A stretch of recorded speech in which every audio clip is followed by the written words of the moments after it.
raised and imposed the balance, ألا تطغوا في الميزان that you not transgress within the balance. صدق الله العظيم. جزاک اللہ. خواتین و حضرات السلام علیکم.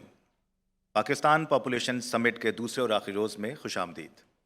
میرا نام علی مظہر ہے اور میں پاپولیشن کونسل سے بطور ڈائریکٹر کمیونیکیشن منسلک ہوں. آج کے دن کا آغاز ہم ایک ایسے سیشن سے کر رہے ہیں جس میں ہم آبادی کے توازن، اسلامی تعلیمات اور پائیدار ترقی کے باہمی ربط کو مذہبی اور علمی نقطہ نظر سے سمجھنے کی کوشش کریں گے. گزشتہ روز ہم نے پاکستان کی تیزی سے بڑھتی ہوئی آبادی اور قومی وسائل کے درمیان بڑھتے ہوئے فرق پر تفصیلی گفتگو کی. ماہرین نے واضح کیا کہ خوشحال، صحت مند اور تعلیم یافتہ پاکستان کی تشکیل اس وقت تک ممکن نہیں جب تک ہم اپنی آبادی کی رفتار کو بہتر منصوبہ بندی اور ذمہ دارانہ فیصلوں کے ذریعے متوازن نہ کریں.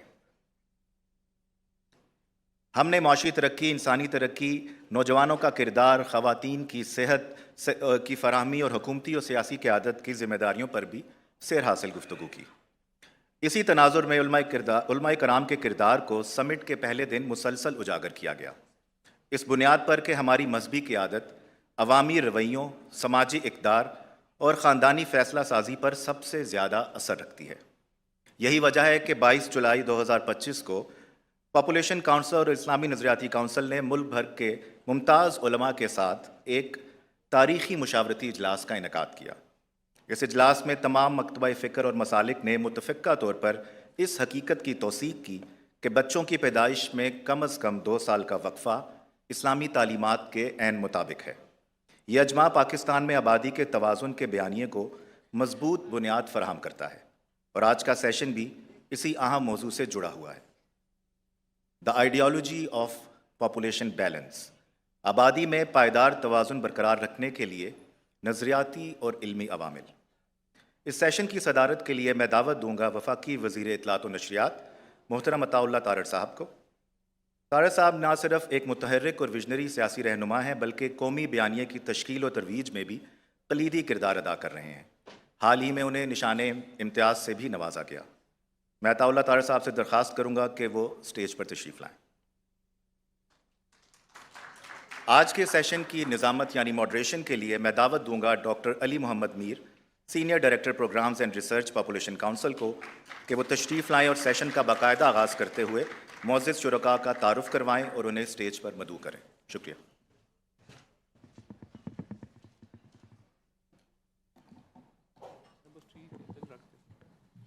بسم اللہ الرحمن الرحیم. بہت شکریہ علی مظہر صاحب. خواتین و حضرات، ہمارے لیے یہ بات نہایت اعزاز کی ہے کہ آج اس اہم موضوع پر اپنی قیمتی آراء دینے کے لیے ہمارے ملک کے نہایت قابل احترام مذہبی رہنما موجود ہیں. میں ان کو اسٹیج پہ دعوت دیتا ہوں کہ وہ تشریف لائیں. سب سے پہلے میں دعوت دیتا ہوں جناب قابل احترام ڈاکٹر راغب نعیمی صاحب کو. ڈاکٹر صاحب تشریف لائیے. اس کے ساتھ ہی میں حضرت مولانا خبیر آزاد صاحب کو دعوت دیتا ہوں.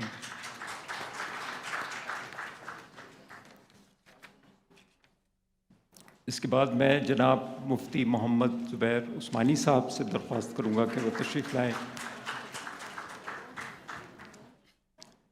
ڈاکٹر قبلہ ایاز صاحب، آپ سے درخواست ہے. اور محترمہ حمیرہ مسیح الدین صاحبہ.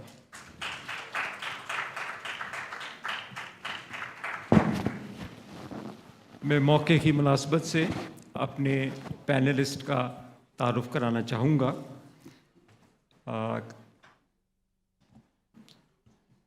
ڈاکٹر راغب نعیمی صاحب پاکستان کے ایک جید اسلامی اسکالر ہیں اور اس وقت وہ اسلامی نظریاتی کونسل کے چیئرمین بھی ہیں. ڈاکٹر صاحب شعبہ درس و تدریس سے عرصہ دراز سے وابستہ رہے ہیں. وہ علماء بورڈ پنجاب کے چیئرمین اور جامعہ نعیمیہ کے وائس چانسلر بھی ہیں. حکومت پاکستان نے ان کو ان کے اعلیٰ علمی خدمات کے اعتراف میں ستارہ امتیاز سے نوازا ہے۔ اس کے ساتھ ہی ہمارے اگلے پینلسٹ علامہ عبدالخبیر آزاد صاحب صدر کی حیثیت سے خدمات انجام دے رہے ہیں۔ آپ ایک ممتاز شریعہ اسکالر ہیں۔ آپ نے انٹرنیشنل ریلیشنز میں ماسٹر کیا ہے اور بعد ازاں پی ایچ ڈی کی ڈگری بھی حاصل کی ہے۔ اسلامک بینکاری اور اسلامی اقتصادیات پر آپ کو گہری دسترس حاصل ہے اور آپ اسٹیٹ بینک آف پاکستان کے شریعہ بورڈ کے رکن بھی رہ چکے ہیں۔ ہمارے اگلے معزز پینلسٹ ڈاکٹر قبلہ ایاز صاحب ہیں۔ آپ ایک نامور اور ممتاز مدرس اور اسلامی نظریاتی کونسل کے سابق چیئرمین رہ چکے ہیں۔ آپ نے ایڈنبرا یونیورسٹی سے پی ایچ ڈی کی ڈگری حاصل کی ہے اور طویل عرصے تک درس و تدریس کے شعبے سے منسلک رہے ہیں۔ آپ متعدد کتب کے مصنف بھی ہیں اور اس وقت اسلامی شرعی عدالت سے منسلک بھی ہیں۔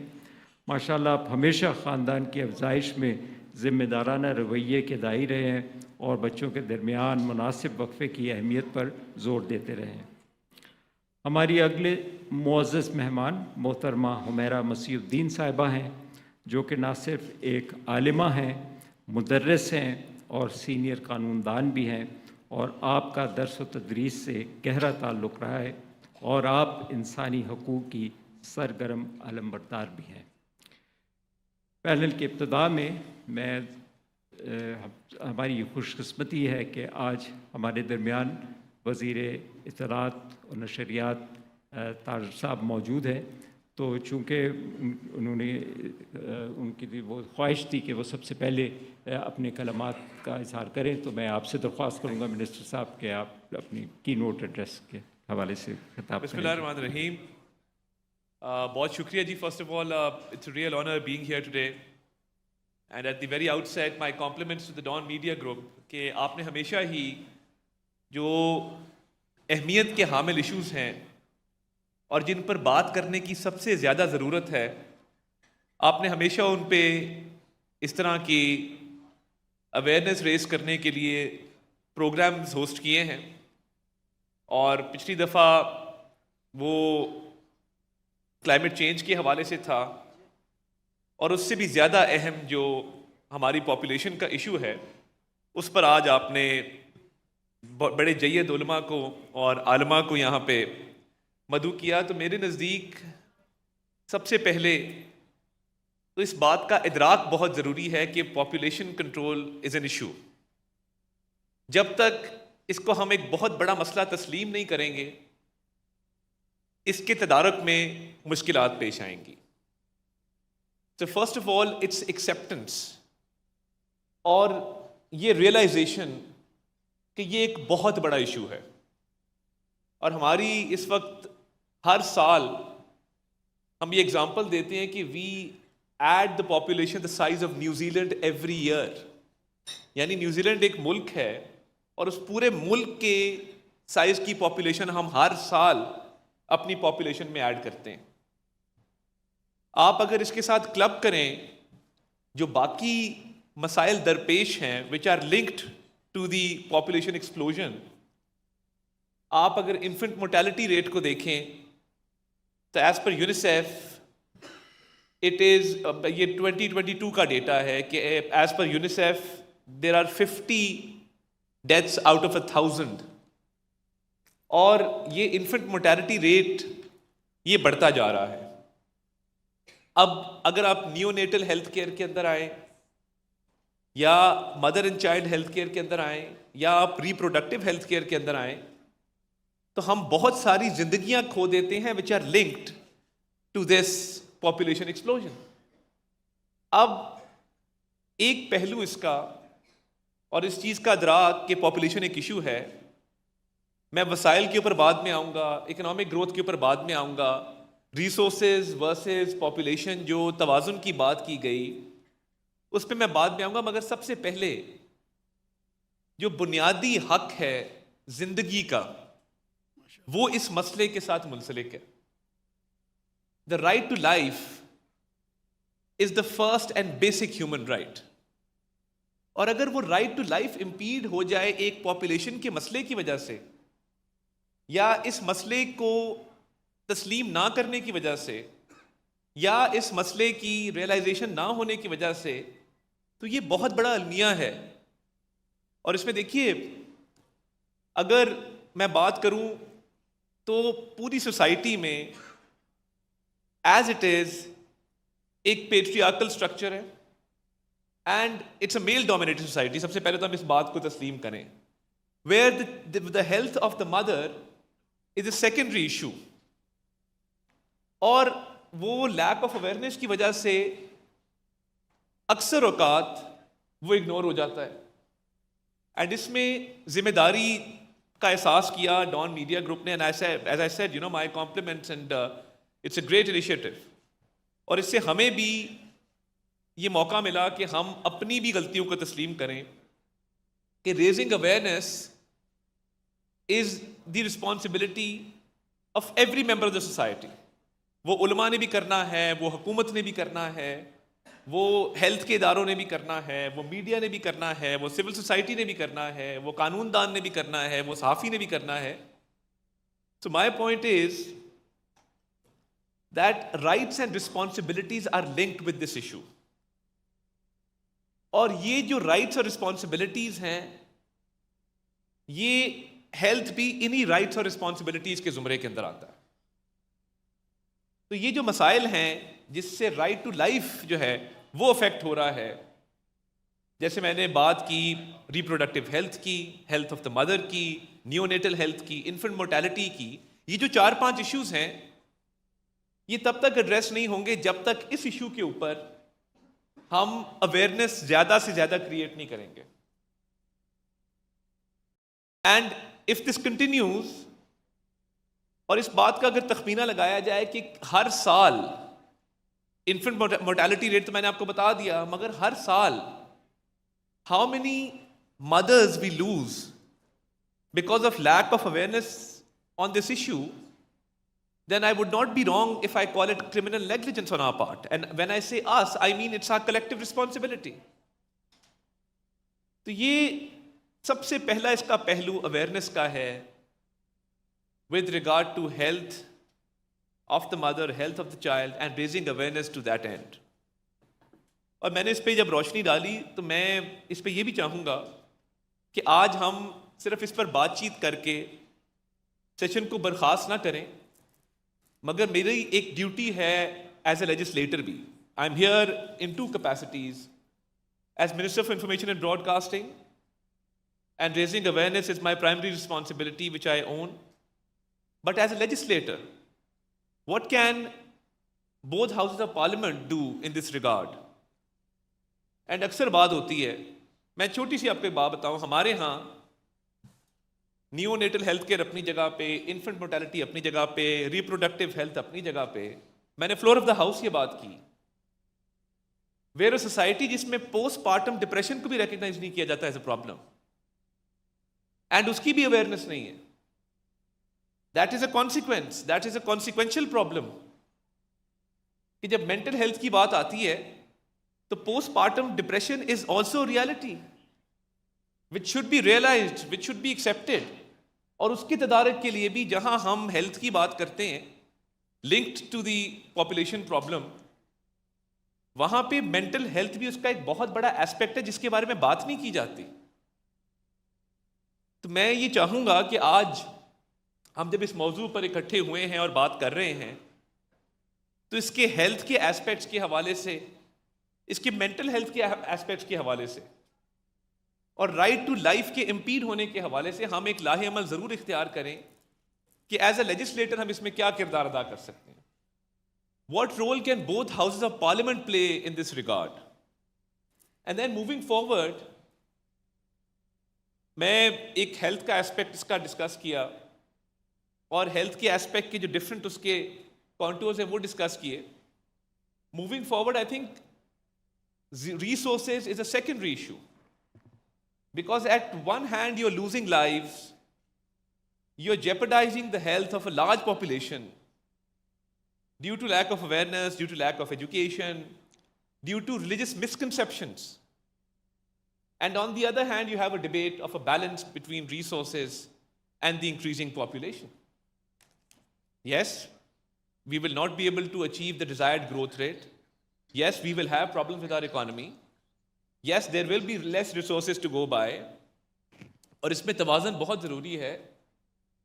مگر اس ساری ڈبیٹ کے اندر when you see the holistic picture, تو سب سے پہلی بات یہ ہے کہ there needs to be a realization of rights and responsibilities. کس کا رائٹ ہے اور کس کی رسپانسبلٹی ہے.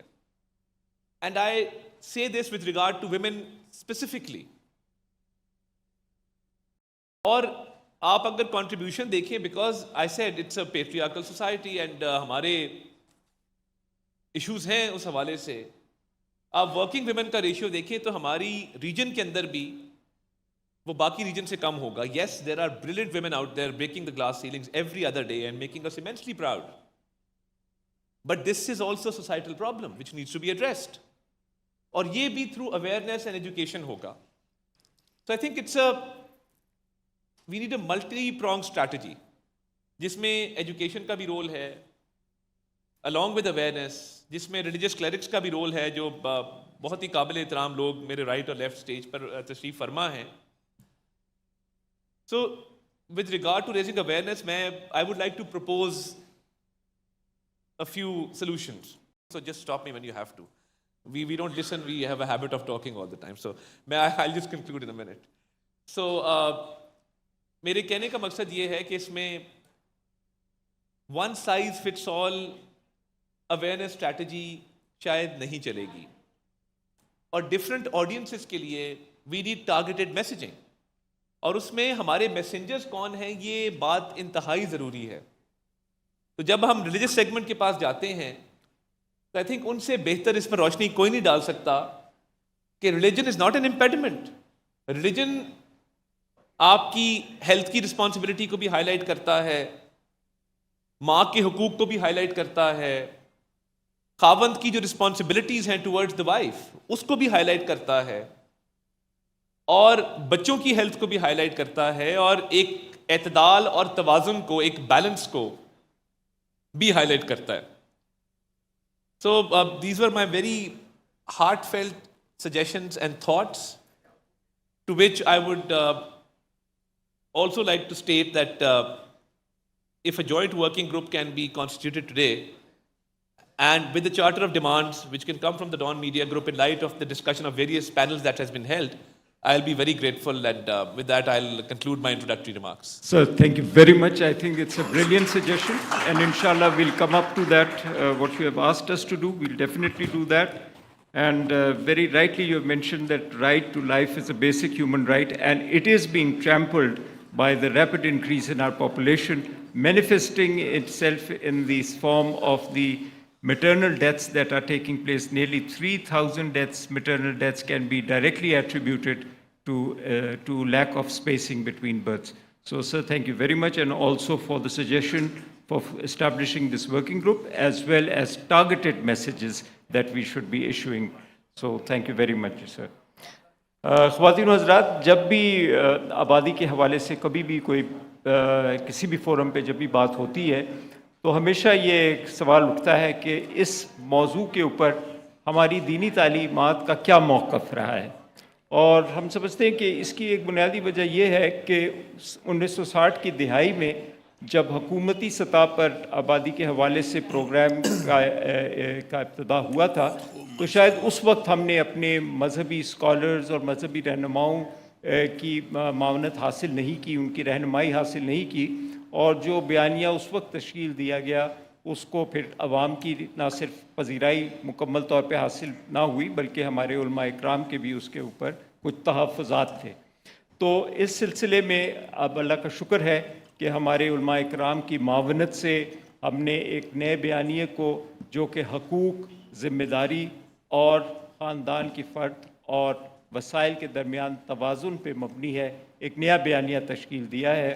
اور اس بیانیے کا جو اخذ ہے وہ ہماری اس آیت کریمہ سے لیا جاتا ہے جس کی تلاوت ابتدا میں کی گئی کہ اللہ تعالیٰ نے ہر چیز کو میزان میں یعنی بیلنس میں کریٹ کیا ہے, اور یہ تنبیہ کی ہے کہ اس بیلنس سے ہمیں اس کو کسی طرح سے بھی جھٹلانا نہیں چاہیے. میں اس پینل ڈسکشن کا آغاز کروں گا ڈاکٹر راغب نعیمی صاحب سے۔ ڈاکٹر صاحب، اس سال جولائی میں جس طرح منسٹر صاحب نے بھی کہا کہ ایک بہت بڑا اقدام لیا، اسلامی نظریاتی کونسل نے ایک اجلاس منعقد کیا جس کے اندر ان کے ممبران کے علاوہ ہمارے جید علماء اکرام شریک ہوئے، جنہوں نے اس مسئلے کے اوپر غور و خوض کیا، اور بعد میں ایک متفقہ اعلانیہ جو ہے وہ جاری ہوا۔ تو میں چاہوں گا ڈاکٹر صاحب سے کہ وہ اس اعلامیہ کے جو مختلف نکات ہیں، اہم نکات، ان پہ ہمارے شرکاء کے لیے روشنی ڈالیے۔ جی جناب ڈاکٹر راغب نعیمی صاحب۔ بہت شکریہ جناب ڈاکٹر صاحب۔ سب سے پہلے میں ڈان میڈیا گروپ کا شکریہ ادا کرتا ہوں آج کے اس سیکنڈ ڈے کے پہلے سیشن میں، جس میں ہم علماء کرام کے ساتھ یہاں پہ بیٹھے ہوئے ہیں اور پاپولیشن کے توازن کے نظریے کے اوپر ہم بات کر رہے ہیں۔ رزق یقیناً اللہ عز و جل ہی دیتا اور پیدا کرتا ہے، لیکن اسے حاصل کرنا ہر انسان کے الگ الگ ذمہ داری میں آتا ہے۔ انسانیت کی بقا اور تحفظ کا تعظیم و تکریم کے ساتھ سوچنا، کیا یہ فرد واحد کی ذمہ داری ہے، خاندان کی ذمہ داری ہے، معاشرے کی ذمہ داری ہے، یا حکومت کی ذمہ داری ہے، اور اس کے لیے شعور ان میں سے کون پیدا کرے گا؟ ہم یہ سمجھتے ہیں کہ ان میں سے ہر ایک کی یہ ذمہ داری ہے، اور اسی ہی طرح یہ تحفظ دین، تحفظ نسل، تحفظ مال اور تحفظ عقل کے شعور کو بھی پیدا کرنے کی ذمہ داری رکھتے ہیں۔ یہیں پر پھر ترجیحات کا مسئلہ پیدا ہوتا ہے کہ ان میں سے کس کو کس پر ترجیح حاصل ہوگی، تحفظ دین کو کیا تحفظ نسل پہ ترجیح ہوگی، یا تحفظ عقل کو کیا تحفظ مال پہ ترجیح ہوگی، اور ان میں سے کسی ترجیح کو بھی حاصل کرنے کے لیے کیا خاندان کے لیے تنظیم کا ہونا ضروری ہے۔ اور یقینی طور پہ ہم یہ سمجھتے ہیں کہ ان تمام کے حصول کے لیے خاندان میں ایک نظم کا قائم ہونا ضروری ہے، اور پھر اسی ہی نظم سے معاشرے کو جسمانی، عقلی، مالی، روحانی اور مضبوط اور تربیت یافتہ افراد ملتے رہیں گے۔ جولائی 2025 میں کونسل آف اسلامک آئیڈیالوجی میں ملک پاکستان کے کم و بیش 40 سے 50 علماء کرام، جس میں کونسل کے ممبران بھی شامل تھے، اسلام میں تصور میزان و احسان، وسائل و آبادی میں توازن، ہماری بقا اور ہمارا مستقبل، اس عنوان سے ایک کانفرنس کا انعقاد کیا گیا۔ کانفرنس میں کم و بیش تشریف لائے ہوئے 40 سے زائد علماء نے اپنی اپنی آراء کا اظہار کیا، جسے ہم نے ایک اعلامیہ کی صورت میں پیش کیا۔ آج اسی اعلامیہ کے چند نکات کو میں آپ کے سامنے پیش کر رہا ہوں۔ اعلامیہ میں سب سے پہلے ہم نے اس بات کو بنیاد بنایا کہ خاندانی نظام کی حفاظت، ماں اور بچے کی صحت اور بڑھتی ہوئی آبادی کے اسلامی و آئینی پہلوؤں پہ غور و خوض کرنا اور ایک اجتماعی حکمت عملی ترتیب دینا پاکستان میں رہنے والوں کے لیے انتہائی ضروری ہو چکا ہے، چاہے یہ حکومت کی سطح پر ہو، چاہے یہ معاشرے کی سطح پر ہو، چاہے یہ خاندان کی سطح پر ہو، چاہے یہ افراد کی سطح پر ہو۔ قرآن مجید اور سنت نبوی انسان کی جان اور نسل کی حفاظت کو بنیادی مقصد شریعت قرار دیا، اسی لیے انسانی زندگی کا تحفظ، ماں اور بچے کی صحت کی بہتری اور خاندانی فلاح یہ ایک اسلامی رسپانسبلٹی ہے، اسلامک رسپانسبلٹی ہے۔ ہم کسی بھی فرد کو اس رسپانسبلٹی سے جدا نہیں کر سکتے۔ شرعی اصولوں کو مد نظر رکھتے ہوئے بچوں کی پیدائش میں مناسب وقفہ، بچوں کی صحت کے تناظر میں والدین کا فرض منصبی بنتا ہے، اور یہاں یہ بات پیش نظر رہے کہ اس سارے امر کے لیے کوئی غیر شرعی طریقہ کار اختیار نہ کیا جائے گا، اور نہ کوئی ایسا طریقہ کار اختیار کیا جائے جس سے طبی نقصانات ہوں۔ ملک کے تمام مکاتب فکر سے تعلق رکھنے والے جید علماء کرام اس بات پر متفق ہیں کہ اگر اعذار اور بیماریوں کا معاملہ درپیش ہو، مثلاً اگلی ولادت میں عورت کی جان کو خطرہ ہو یا ناقابل برداشت تکلیف کا اندیشہ ہو یا عورت کو ناقابل برداشت تحمل کی کمزوری کا اندیشہ ہو یا پچھلے بچے کی دودھ کا مسئلہ ہو یا ولادت کے سلسلے میں عورت کو شدید تکلیف یا بارہا آپریشنز کا سامنا کرنا پڑے، تو ان تمام صورتوں میں منع حمل کی عارضی تدابیر اختیار کرنا اور عارضی ضروری اور مناسب وقفہ کرنا نہ صرف شرعی طور پہ جائز ہے بلکہ بسا اوقات شریعت اس سے بھی بڑھ کے دیگر معاملات کی اجازت دیتی ہے۔ اس پہ تمام مسالک متفق ہیں کہ ماں اور بچے کی صحت، خاندانی خوشحالی اور فلاح معاشرے کے لیے باوقار انداز میں تولیدی صحت اور وقفہ ولادت سے متعلق شعور اجاگر کرنا نہ صرف یہ کہ شریعت کی روشنی میں درست ہے بلکہ عصر حاضر میں معاشرتی طور پہ ناگزیر ہو چکا ہے۔ اسی لیے ہم اس بات کو بار بار یہ کہتے ہیں کہ اس کی باقاعدہ کمپین چلائی جانی چاہیے، سوشل میڈیا کے اوپر، الیکٹرانک میڈیا کے اوپر، پرنٹ میڈیا کے اوپر اور کسی بھی جگہ کے اوپر ہم کمپین چلائے بغیر اس شعور کو اجاگر نہیں کر پائیں گے۔ قرآن مجید میں بچوں کو 2 سال تک ماں کا دودھ پلانے کی تلقین کی گئی ہے، جس سے قدرتی طور پہ بچوں کی پیدائش کے درمیان مناسب وقفہ قائم ہوتا ہے، جبکہ اسلام کے بنیادی اصول میزان پر مبنی قومی بیانیہ توازن بھی آبادی اور وسائل کے درمیان اعتدال قائم کرنے پر زور دیتا ہے، جس کے مطابق والدین یعنی شوہر اور بیوی اس ذمہ داری کا مظاہرہ کریں کہ وہ بچے پیدا کرنے کے ساتھ ساتھ ان بچوں کی صحت، مناسب پرورش، تربیت اور تعلیم جیسی بنیادی سہولیات جو ان کا حق ہے انہیں فراہم کر سکیں۔ آئین کے تناظر میں بھی ریاست پر یہ لازم ہے کہ وہ عوام کی فلاح اور بہبود، معیاری صحت و تعلیم، خاندانی تحفظ کو یقینی بنائے اور اسی تناظر میں آبادی کا توازن، صحت مند نسل اور خواتین کی شرکت ایک قومی ذمہ داری ہے۔ علماء کرام اس قومی و دینی فریضہ کو ادا کرنے کے لیے پرعزم ہیں کہ وہ ہر سطح پر عامۃ الناس میں فہم و آگاہی پیدا کریں۔ علماء اس سے پیچھے نہیں ہیں اور نہ ہی علماء یہ تصور کرتے ہیں کہ یہ وقفہ نہیں ہونا چاہیے۔ علماء غلط فہمیوں کا ازالہ کرنے کے لیے تیار ہیں، معاشرے کو اسلامی و طبی بنیادوں پر خاندانی فلاح کی طرف رہنمائی کرنے کے لیے تیار ہیں۔ ریاست اور حکومتی ذمہ داریوں کو تجویز دی گئی ہے کہ وہ صوبائی اور ضلعی سطح پر بھی علماء کو توازن کے اس قومی بیانیے کے بارے میں آگاہی فراہم کرتے ہوئے ان کے ساتھ مشاورتی سلسلہ چلائے رکھیں۔ اس کے ساتھ ساتھ چند تجاویز پیش کی گئی تھیں، ان تجاویز کو میں آپ کے سامنے یہاں پہ پیش کرنا چاہوں گا۔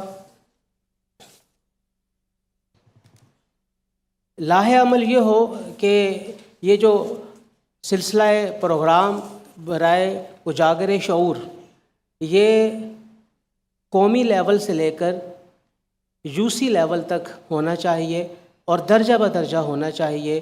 یہ صرف چند بڑے میڈیا گروپ یا چند بڑے اخبارات تک محدود نہ ہو، اسے بالکل ہمیں ٹریکل ڈاؤن کرتے ہوئے یوسی لیول تک لے کے جانا ہوگا۔ پالیسیوں میں تسلسل ہونا چاہیے اور اس کے ساتھ ساتھ علماء جمعے کے خطابات میں اس کا لازمی ذکر کریں۔ سکول اور کالجز میں ہائی لیول کے اوپر جید علماء کے ذریعے تربیت کا اہتمام ہو۔ گریجویشن کی لیول کے اوپر توازن، تصور میزان اور احسان آبادی قومی بیانیے کے بارے میں بات چیت کی جائے۔ خواتین کے لیے ٹریننگ سیشن ہو۔ کیس اسٹڈی کے طور پہ وہ اسلامی ممالک جو اس سلسلے میں برتری حاصل کر چکے ہیں جیسے ایران، بنگلہ دیش اور دیگر، ان کے علماء سے کیس اسٹڈی کے طور پہ باقاعدہ ملاقات ہو۔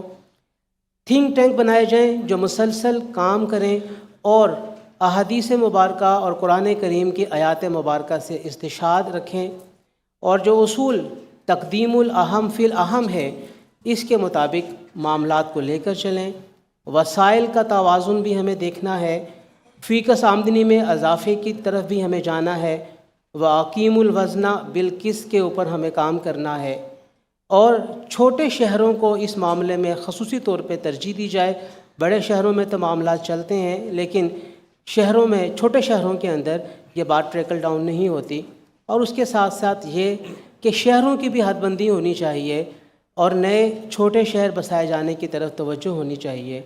ہمیں مل کر آواز بلند کرنا ہوگی اگر ہم اپنے ملک میں اس توازن کو ایک بیلنس کے اوپر لانا چاہتے ہیں. بہت شکریہ. ڈاکٹر راغب نعیمی صاحب، بہت شکریہ کہ ہمیں اس پیغام کو یو سی لیول تک لے جانے کی ضرورت ہے. اور سب سے میرے خیال میں جو ایک بہت ہی اہم نقطہ آپ نے ریز کیا ہے کہ ہمیں اپنی پالیسیز میں تسلسل کی ضرورت ہے. یا یہ آئے گئے اوپر نیچے ہوتی ہیں، تبدیلیاں آتی ہیں، لیکن اب ہم جو یہ مزید اس میں کوئی تبدیلی برداشت نہیں کر پائیں گے. اس میں تسلسل کی ضرورت ہے. اور اپنے شہروں کی نئی سطح پر درجہ بندی کی بات کی، میرے خیال میں یہ بہت ہی ایک اہم اور کلیدی پیغام ہوگا جو کل بھی ہمارے سیشن میں ریز کیا گیا تھا. بہت بہت شکریہ سر. میں اب مولانا عبدالخبیر آزاد صاحب سے گزارش کروں گا کہ وہ اسلامی تعلیمات کی روشنی میں ماں اور بچے کی صحت کے فروغ کے لیے بچوں کی پیدائش میں مناسب وقفہ رکھنے کی اہمیت پر روشنی ڈالیں، اور یہ بھی بیان فرمائیں کہ مسجد اور ممبر کو اس مقصد کے لیے کس طرح سے مؤثر انداز میں استعمال کیا جا سکتا ہے تاکہ عوام میں اس حوالے سے مثبت آگاہی اور شعور پیدا ہو. علامہ جناب عبدالخبیر آزاد صاحب. السلام علیکم ورحمۃ اللہ وبرکاتہ. نحمدہ ونصلی ونسلم علی رسولہ الکریم. اما بعد فاعوذ باللہ من الشیطان الرجیم. بسم اللہ الرحمن الرحیم. وَلَقَدْ كَرَّمْنَا بَنِي آدم. صدق اللہ العظیم. محترم مقام ہمارے بہت ہی پیارے بھائی جناب عطاء اللہ تارڑ صاحب، وفاقی وزیر اطلاعات و نشریات، یقیناً آج کا یہ پروگرام جو کہ ڈان گروپ اور پاپولیشن کونسل کے زیر اہتمام ایک عظیم مقصد کے لیے انعقاد پذیر کیا گیا ہے. ڈاکٹر علی میر صاحب کا میں بہت مشکور ہوں، اور مجھ سے پہلے بڑی خوبصورت حاصل گفتگو ہمارے محترم تارڑ صاحب نے اور مفتی راغب نعیمی صاحب نے کی ہے. الحمدللہ ہمیں کوئی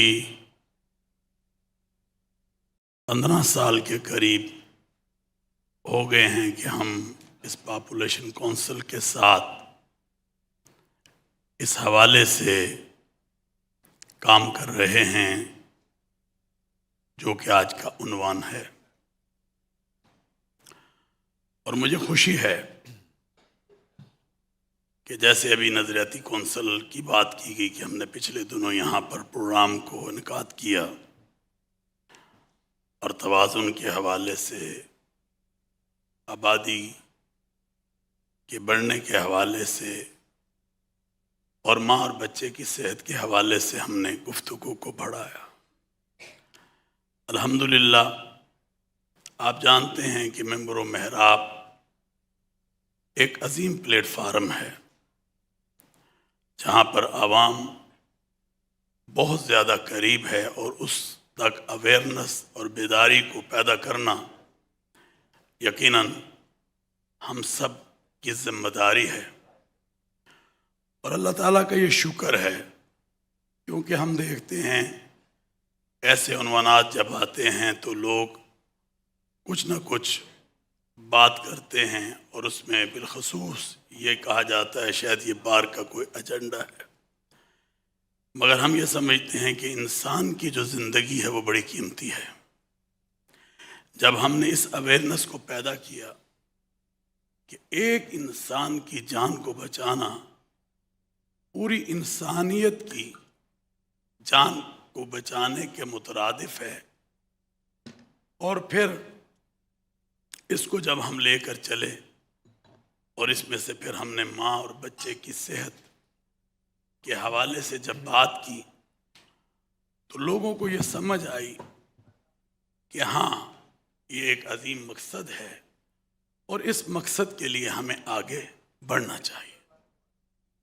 اور الحمدللہ اللہ تعالیٰ نے یقیناً یہ بات بہت اچھی کی گئی کہ باہر دنیا میں جن ممالک کے اندر اس کام کو کیا جا رہا ہے، مجھے طاہر صاحب انڈونیشیا جانے کا اتفاق ہوا اس حوالے سے، اور 2-3 اور ملکوں میں ہم گئے،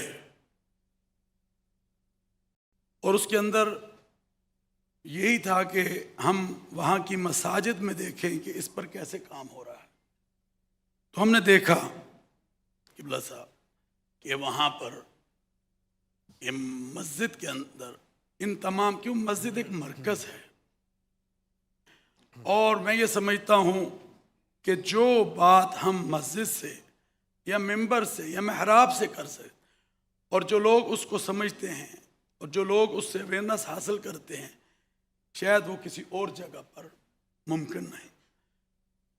تو ہم نے اس کو بھی دیکھا، جیسے نعیمی صاحب نے ذکر کیا کہ ایران اور مختلف ممالک میں یہ کام ہو رہا ہے اور اس حوالے سے کام. تو ہم نے اپنی مساجد میں بھی آواز کو بلند کیا، اور الحمدللہ اللہ تبارک و تعالیٰ کے فضل سے جہاں کوئی سننے والا پہلے نہیں تھا اس بات کو، مگر آج آپ دیکھیں کہ نیشنل لیول ہو، پروونشل لیول ہو، ڈویژن لیول ہو، ڈسٹرکٹ لیول ہو، تحصیل لیول ہو، وہاں پر سنا بھی جا رہا ہے اور اس پر علماء بات بھی کر رہے ہیں. تو میں یہ سمجھتا ہوں کہ اس کے اوپر یہ جو محنت ہوئی ہے، اس کے یہ نتائج ہیں جو کہ ہمارے سامنے آئے ہیں، مگر اس پر بہت زیادہ، جیسے ہمارے طاہر صاحب نے کہا، کام کرنے کی ضرورت. تو میں یہ سمجھتا ہوں کہ ہم انشاءاللہ العزیز جیسے پاپولیشن کے کونسل کے ساتھ مل کر ہم نے کام کیا اور کام کو لے کر آگے بڑھ رہے ہیں. یہ ڈان گروپ کی ایک بہت بڑی کاوش کہ آج پوری دنیا تک ہمارا یہ جو پیغام ہے وہ پہنچ رہا ہے. انشاءاللہ العزیز ہم ممبر و محراب سے اس کو گراس روٹ لیول تک لے کر جائیں گے تاکہ زیادہ سے زیادہ لوگوں کے درمیان جو ہے اویئرنیس کو پیدا کیا. یہ صرف مساجد نہیں بلکہ ہم مذاہب، کیونکہ آج کے اس جو موضوع کا حصہ بین المذاہب کے حوالے سے بھی ہے، تو ہم دیگر مذاہب عالم کی جو عبادت گاہیں ہیں وہاں سے بھی طاہر صاحب اس بات کو جو ہے انشاءاللہ العزیز اٹھائیں گے، کیونکہ یہ بہت ہی اہم ہو چکا ہے. اور میں یہ سمجھتا ہوں کہ اس کے حوالے سے جیسے ابھی ڈاکٹر راغب صاحب نے کہا کہ ہم اس کے اوپر تو کام کر رہے ہیں، کیا ہم اگر یہ ابھی یہاں پر بات ہو رہی تھی کہ شہر جو ہیں جیسے کراچی ہے، لاہور ہے، بڑے بڑے ہمارے شہر ہیں، اس کو اگر دیکھیں تو وہیں آبادیاں بڑھ رہی ہیں، وہیں سارا کچھ ہو رہا ہے. اور میں یہ سمجھتا ہوں کہ اس وقت کی ایک عظیم قیادت ہمارے سامنے ہمارے ملک کی، اور طاہر صاحب کی سعادت سے ہم اس بات کو پہنچانا چاہیں گے کہ اگر نئے شہروں کو آباد کیا جائے اور وہاں پر مختلف روزگار کے حوالے سے بھی چیزوں کو لگایا جائے تو یہ مسائل جو ہیں جو بڑھ رہے ہیں اس میں ہم کافی حد تک کنٹرول پا سکتے ہیں. باقی رہ گئی ماں بچے کی صحت کے حوالے سے، تو قرآن کریم نے والوالدات یرضعن اولادہن کاملین کی جو بات کی ہے، اس میں 2 سال کی بات جو دودھ کی ہے اس سے ہمیں بہت کچھ، مجھے یاد ہے کہ جب ہم بات ابتدا میں کر رہے تھے تو ڈاکٹر علی میر صاحب جانتے ہیں کہ ہمارے پاس تمام پاکستان کی مساجد مسالک کے درمیان رابطہ ہمارا موجود ہے. ہم مل کر آپ کے ساتھ آگے اس کام کو لے کر بڑھیں گے، اور انشاءاللہ العزیز مجھے امید ہے کہ اس میں ہمیں اور زیادہ کامیابی جو ہے وہ حاصل ہوگی. اللہ تعالیٰ اس عظیم مقصد میں ہم سب کو کامیابی اور کامرانی عطا فرمائے. وآخر دعوانا الحمدللہ رب العالمین. آمین. بہت شکریہ علامہ عبدالخبیر آزاد صاحب. بالکل آپ نے بجا فرمایا کہ علامہ صاحب 2015 سے پاپولیشن کونسل کے ساتھ منسلک بھی رہے ہیں. ہماری بہت ہی زیادہ انہوں نے معاونت کی ہے. یہ جو توازن کا بیانیہ ہے اس کو تشکیل دینے میں ان کا بڑا اہم کردار رہا ہے. انہی کی جو ہے سوچ اور انہی کی جو خیالات ہیں انہوں نے ہمیں مدد دی اس بیانیے کو تشکیل دینے میں. تو سر آپ کا بہت شکریہ. اور آپ نے ہمیشہ جس طرح سے اس امر کو اس ایشو کو اٹھایا ہے تو ہم سمجھتے ہیں کہ آپ ڈیفینیٹلی ہمارے ایک بہت بڑے چیمپئن ہیں. تو تھینک یو ویری مچ جی. اب ہم اس ڈسکشن کو آگے لے کے چلتے ہیں اور میں اس وقت جناب مفتی عثمانی صاحب سے درخواست کروں گا کہ آپ کے خیال میں مفتی صاحب اس وقت ہم کس طرح سے اپنی دینی درسگاہوں کو اور مدارس کے ذریعے خاندان کی ذمہ دارانہ تشکیل سازی اور گھریلو فیصلوں میں اعتدال و توازن اختیار کرنے کا پیغام کو کس طرح سے مؤثر انداز میں لوگوں تک پہنچا سکتے ہیں. مفتی عثمانی صاحب. بسم اللہ الرحمن الرحیم. نحمدہ ونصلی علی رسولہ الکریم. سب سے پہلے تو میں ڈان نیوز کا اور پاکستان پاپولیشن کونسل کا شکریہ ادا کرتا ہوں کہ انہوں نے اس اہم موضوع کے اوپر یہ اجتماع منعقد کیا اور اس کی اویئرنیس کریٹ کی. پچھلے دنوں جیسے مولانا راغب نعیمی صاحب نے بیان فرمایا کہ اسلامک آئیڈیالوجی کونسل میں بھی یہ اجتماع ہوا، ایک بڑے پیمانے پر ہوا، اس میں میں بھی شریک تھا اور اس کی جو انہوں نے چیزیں پڑھی وہ یقیناً بڑے غور و خوض کے بعد لکھی گئیں اور وہ بالکل درست ہیں. میں اپنا سوال جو مجھ سے کیا گیا اس کے ساتھ ساتھ میں 2-3 چیزیں ایڈ کرنا چاہتا ہوں. وہ یہ ہے کہ آبادی، بڑھتی ہوئی آبادی، کیا یہ مسئلہ ہے؟ اس کے بارے میں شریعت کیا کہتی ہے اور بیلنس کیا ہے؟ 2-3 چیزیں ہیں. پہلی چیز یہ ہے کہ بڑھتی ہوئی آبادی مسئلہ نہیں ہے، وسیلہ ہے، ذریعہ ہے. اللہ رب العزت نے جس روح کو پیدا کرنا ہوتا ہے وہ روح دنیا میں آ کر رہتی ہے، چاہے آپ دنیا کا کوئی حربہ استعمال کر لو. اور جس روح نے دنیا سے جانا ہوتا ہے، اس روح نے جانا ہوتا ہے، وہ ایک رات بھی باہر نہیں رہ سکتی، اس نے قبر میں جانا ہوتا ہے. نبی کریم صلی اللہ علیہ وسلم کی کئی احادیث ہیں جس سے یہ بات پتہ چلتی ہے کہ آنے والی روح آتی ہے، جس نے جانا ہوتا ہے وہ جاتی. اس سلسلے میں جو بیلنس ہے وہ یہ ہے کہ جو کچھ صورتیں وہ ہیں جس کے اندر کے ہم برتھ کنٹرول کو استعمال کر سکتے ہیں. مثال کے طور پہ عورت کی صحت مخدوش ہے، ڈاکٹرز کہتے ہیں کہ ان کے لیے نئی بچے کی پیدائش نقصان دہ ہے، تو یہ صورت بھی وہ ہے جس کے اندر شریعت نے اجازت دی ہے کہ آپ وہ ذرائع اختیار کر سکتے ہیں جو کہ مانع حمل ہیں. اسی طرح بچے کی صحت متاثر ہونے کا ڈر ہے تو یہ طریقے استعمال کیے جا سکتے ہیں. کسی ایسی جگہ کے اوپر ہیں جہاں پر رہائش کا پراپر انتظام نہیں ہے یا سفر کی حالت میں ہیں، ان صورتوں کے اندر بھی اجازت اس بات کی ہے کہ وہ ذرائع اختیار کیے جائیں جو کہ پیدائش کے عمل کو روکنے کا ذریعہ ہے. البتہ شریعت یہ کہتی ہے کہ فقر و فاقے کے ڈر سے برتھ کنٹرول کرنا یہ جائز نہیں ہے، کیونکہ اللہ رب العزت نے قرآن کریم نے فرمایا کہ اللہ رب العزت فرماتے ان اللہ هو الرزاق ذو القوۃ المتین، رزق دینے والی ذات اللہ کی ہے، کوئی انسان رزق نہیں دے سکتا۔ ایک اور جگہ پر اللہ تعالیٰ فرماتے انتم تزرعونہ ام نحن الزارعون، تم کھیتیاں اگاتے ہو یا ہم کھیتیاں اگاتے ہیں، پیداوار ہم کرتے ہیں یا آپ لوگ کرتے ہو؟ اللہ تعالیٰ فرماتے یہ میری قدرت ہے، یہ میری طاقت ہے۔ اس لیے اس ڈر سے کہ جی کہاں سے کھلائیں گے، کہاں سے پلائیں گے، اس کے لیے اس وجہ سے برتھ کنٹرول بالکل ناجائز ہے۔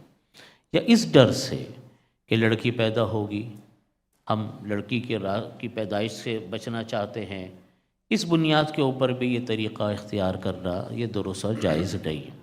لیکن جیسا میں نے عرض کیا کہ ماں کی صحت، بچے کی صحت بنیاد ہے، اس کو کوئی خطرہ ہے، اس کی بنیاد کے اوپر شریعت نے اجازت دی ہے۔ تیسری بات یہ ہے کہ جب کہیں آبادی بڑھتی ہے تو ساری ذمہ داری آپ آبادی کے اوپر ڈال دیں، بڑھتی ہوئی آبادی کے اوپر، کہ نقصان اس سے ہوا، یہ بات درست نہیں ہے۔ بلکہ بہت سارے عوامل ایسے ہیں جن کو اگر ہم بروئے کار لائیں تو آپ بڑھتی ہوئی آبادی کو کنٹرول کر سکتے ہیں۔ جس طرح دنیا میں آنے والی روح آتی ہے تو اموات کا سلسلہ بھی تو ہے، لوگ دنیا سے جا بھی تو رہے ہیں مستقل بنیادوں پر، جگہ خالی ہو رہی ہیں، اور بڑے بڑے حادثات خدا نخواستہ پیش آ جاتے ہیں، اس سے اموات ہوتی ہے، تو جگہ خالی ہو رہی ہیں، اللہ تعالیٰ جگہوں کو بھر رہے ہیں۔ بنیادی چیز یہ ہے کہ اللہ کی دیے ہوئے وسائل، اللہ کے دیے ہوئے ریسورسز کو آپ صحیح طریقے سے استعمال کرتے ہیں یا نہیں کرتے۔ مثال کے طور پہ میں پاکستان کی مثال لیتا ہوں۔ ہم لوگ کہتے ہیں کہ جی پاکستان کے اندر بڑھتی ہوئی آبادی مسئلہ ہے، ٹھیک ہے میں مانتا ہوں، لیکن اللہ نے جو وسائل دیے کیا ہم نے ان وسائل کو استعمال کیا؟ اس وقت کے اعداد و شمار میں عرض کرتا ہوں آپ کو، 137 ملین ایکڑ زمین ہمارے ہاں بالکل خالی پڑی ہوئی ہے، جس کے اندر نہ کوئی کاشت ہے نہ جس میں کوئی کام ہے۔ اس بڑھتی ہوئی آبادی کو آپ کام میں لگائیں۔ میں نے یہ جملہ چائنا کے پریزیڈنٹ کا جملہ سنا تھا، جو ان لائی کا جملہ تھا کہ جب کوئی بچہ ہمارے ہاں پیدا ہوتا ہے تو ہم یہ سمجھتے ہیں کہ کام کرنے والے 2 ہاتھ، دیکھنے والی 2 آنکھیں اور سوچنے والا ایک دماغ پیدا ہوا۔ آج وہ ممالک جو کثرت آبادی کا شکار ہے، وہاں آبادی مسئلہ نہیں ہے۔ چائنا کی مثال لیں آپ، وہ ہم سے کئی گنا آگے، لیکن انہوں نے اپنی آبادی کو مینیج کیا۔ ہم اپنے وسائل کو بروئے کار نہ لائیں، اپنے ریسورسز کو بروئے کار نہ لائیں، اور آبادی کہہ دیں جی اس لیے ہمارا ملک ترقی نہیں کر رہا کہ جی آبادی بہت بڑھ گئی ہے۔ بھائی ہمارے پاس جو زمینیں ہیں، اللہ نے ہمارے ملک میں اربوں روپے، اربوں ڈالر کے خزانے ہمارے ملک میں ڈالے ہوئے ہیں، وہ تو ہم لوگ دوسروں کو اونے پونے داموں میں بیچ رہے ہیں، اور اپنے وسائل کو ہم کارآمد نہیں کر رہے۔ اس لیے بات کو ہمیشہ بیلنس کرنا چاہیے۔ وہ یہ ہے کہ آبادی کو کنٹرول کرنے کے لیے وہ ذریعے جس کو قرآن اور حدیث نے جائز قرار دیا، صحت بنیادی چیز ہے، ماں کی صحت، بچے کی صحت، کوئی اور ایسے عوامل جو ہیں ان کو اگر آپ کی وجہ سے اگر کرنا چاہیں وہ ضرور کریں، لیکن 2 چیزیں میں نے عرض کی ان کی وجہ سے کبھی بھی نہیں کرنا چاہیے۔ ایک رزق کے ڈر سے کہ بچے کو کھلائیں گے کہاں سے، یہ ذمہ داری انسان کی نہیں ہے، یہ ذمہ داری اللہ نے اپنے ذمے میں لے رکھی ہے۔ میں ایک چھوٹا سا واقعہ، مختصر سا واقعہ عرض کروں۔ حضرت ابراہیم علیہ السلام جب مکہ مکرمہ آئے تو فوراً آتے ہی حکم ملا کہ واپس ملک شام چلے جاؤ۔ ملک شام پہنچے، جب روانہ ہونے لگے تو اپنی بیوی اور چھوٹا سا بچہ حضرت اسماعیل علیہ السلام گود کے، ان کو حکوموں کے چھوڑ کر چلے جاؤ۔ جب جانے لگے تو ابراہیم علیہ السلام کے دل میں یہ خیال آیا کہ میری بیوی اور میرا بچہ اکیلا ہے، یہاں کون اس کی دیکھ بھال کرے گا، اس کو کھانے کو کہاں سے ملے گا۔ اللہ رب العزت نے حکم دیا، ابراہیم علیہ السلام کو سامنے چٹان ہے، آپ اس کے اوپر ایک لاٹھی مارو گے چٹان ٹوٹ جائے گی۔ انہوں نے لاٹھی ماری، چٹان ٹوٹ گئی۔ پھر اندر سے دوسری چٹان نکلی، اس کو بھی حکم ہوا کہ لاٹھی مار کے توڑو، وہ ٹوٹ گئی۔ اندر ایک پرندہ، اندر ایک جانور بیٹھا ہوا پتے کھا رہا تھا۔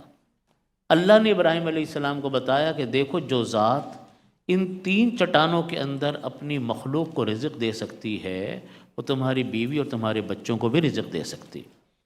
تو رزق کی وجہ سے یہ طریقہ اختیار کرنا یا لڑکی کے ڈر سے، اللہ رب العزت نے خواتین کو کا خلاصہ بتا دو تو سنت کا خلاصہ اعتدال اور میانہ روی ہے کہ ہر چیز میں میانہ روی اختیار کرو۔ بہت زیادہ شدت پسندی، بہت زیادہ انتہا پسندی، یہ کسی طرح شریعت نے برداشت نہیں کیا۔ ہمیں اپنے بچوں کو تحمل کی تعلیم دینی چاہیے۔ اگر کسی بچے کے اندر دیکھو غصہ ہے، کوئی بچہ کسی ایک کی طرفداری زیادہ کرتا ہے، دوسرے کی طرفداری نہیں کرتا، ہمیں اپنے گھر کے ماحول میں اس کو کنٹرول کرنا چاہیے۔ ہم اپنے بچوں کی تربیت اپنے تعلیمی اداروں سے، اسکول، کالجز، یونیورسٹیز، مدارس سے اور اپنے گھروں سے کریں، ہمارے معاشرے کے اندر بیلنس خود بخود قائم ہوگا۔ بچوں کو ہم یہ سکھائیں انصاف سے کام لو، فَعْدِلُهُ اقرب للتقویٰ، قرآن کریم نے فرمایا عدل کرو، یہ تمہارے لیے تقویٰ کے زیادہ نزدیک ہے۔